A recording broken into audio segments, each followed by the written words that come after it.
In a compelling tribute that resonated deeply with many, former President Donald Trump referred to the late conservative activist Charlie Kirk as a remarkable American hero and a martyr during an emotionally charged memorial service attended by tens of thousands in Arizona.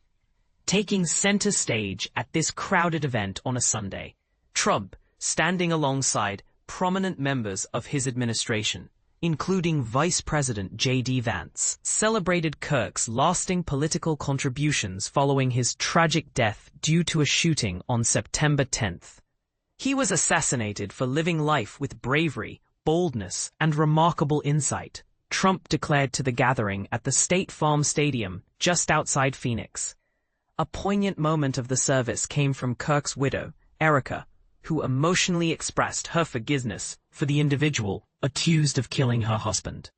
Charlie desired to assist young men, including the very one who took his life, she shared, reinforcing her belief in love over hatred by adding, "I forgive him because that is what Christ would have done." Responding to hate with hate is not the answer. In anticipation of the service, registered attendees formed extensive lines, with some camped out overnight to secure a spot inside the venue. The atmosphere was vibrant, with many sporting Make America Great Again hats, Trump merchandise, and attire in the colors of the American flag. Once the ceremony commenced, it took on the energy of an animated political rally, featuring lively performances by Christian bands that easily drew the audience into communal sing-alongs, with nearly 100,000 voices joining together.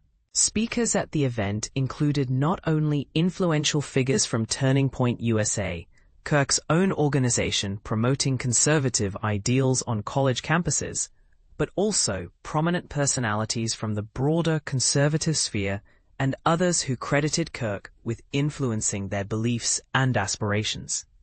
Throughout the 5-hour event, speakers focused on the necessity of preserving Kirk's mission, highlighting both his unwavering faith and commitment to activism. Taken in a tragic moment while delivering a debate at a university in Utah, Kirk was consistently honored as a martyr, a symbol of sacrifice for a cause. Several speakers went so far as to suggest that Kirk's passing might serve as a catalyst for energizing the conservative movement in America, already bolstered by Trump's influence in the White House and recent Republican legislative victories. "The day Charlie passed away, angels cried, but those tears have ignited a fire within us," remarked Stephen Miller, Trump's deputy chief of staff. "Our adversaries fail to understand the depth of our resolve." Within the bustling stands of State Farm Stadium, Kirk was celebrated as a champion for free speech and a motivator of young conservative supporters for Trump. Charlie didn't merely contribute. He was instrumental in securing victories. "I assure you of that," asserted Susie Wiles, the White House chief of staff. Vance also took his turn at the podium, vocally acknowledging Kirk's vital role in their movement, stating, "We wouldn't be standing here without his influence." The crowd responded with enthusiastic chants of "USA, USA," as he updated attendees on Kirk's enduring legacy.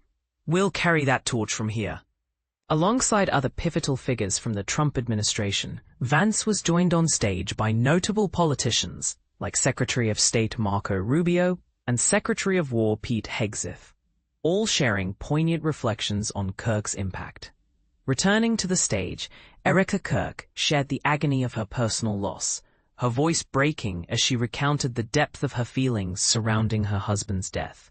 She has since stepped into the position of CEO for Turning Point USA, vowing to continue her husband's work and vision. "I witnessed the harrowing moment that took his life," she recalled. "I felt an indescribable sense of shock, horror, and a kind of heartache I never knew was possible." Erica continued, highlighting the nation's response in the days following Kirk's assassination, emphasizing, "We didn't witness violence, rioting, or upheaval. Instead, we experienced what my husband had always envisioned for our country, a revival." In an impactful moment, she stated, "I forgive the man who has been charged with taking my husband's life. I forgive him because that is what Christ would do, and I believe it's what Charlie would have done as well." As President Trump addressed the audience following Erica's heartfelt speech, he lauded Charlie Kirk's contributions, intertwining the tribute with his characteristic political rhetoric, which at times poked fun at his political rival, former President Joe Biden. "Today, we honor him as a martyr for the cause of American freedom," Trump declared, ensuring that Kirk's legacy would not fade into obscurity. In a humorous note, Trump claimed he held a differing view from Kirk, asserting, "He did not harbor hatred for his opponents. He wished them the best, which I must disagree with. My sentiment certainly diverges from that. I harbor no such kindness towards mine." Trump further directed his criticism at what he labeled the radical left, attributing societal violence to their influence. As he concluded a powerful address that exalted Kirk as a great figure of his generation, Trump and Erica Kirk shared a poignant moment on stage, embracing as the crowd erupted into applause. This divisive event underscored the sharp political rifts in America, as many from the right pointed fingers at the left for allegedly exacerbating political violence. The Trump administration appears determined to pursue measures against what they term the radical left, a move that has elicited fears of government overreach and concerns that Kirk's untimely death is being utilized to justify encroachments on civil liberties. Currently, the individual charged with Kirk's murder, 22-year-old Tyler Robinson, faces the possibility of the death penalty, though authorities have yet to disclose a motive behind the tragic crime. Kirk achieved significant prominence at just 18 years old when he co-founded Turning Point USA, an initiative aimed at propagating conservative values across college campuses. Renowned for his combative debate style, he often invited students to challenge him directly, fostering an environment where his right-wing Christian ideals clashed with diverse viewpoints in front of an eager audience. His provocative engagements garnered widespread attention, ultimately leading to a substantial online following, over 5 million on X and 7 million on TikTok, which played a pivotal role in rejuvenating the youth vote for President Trump. While he inspired many young conservatives, his stances on race, crime, and various social issues also ignited considerable backlash from the liberal community.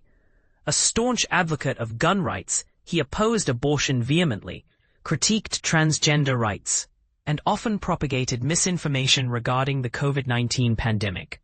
So, what are your thoughts on the way his death has been politicized? Would you agree that Kirk's legacy should be followed, or do you feel it takes a more nuanced and critical approach to conservative activism? Share your views.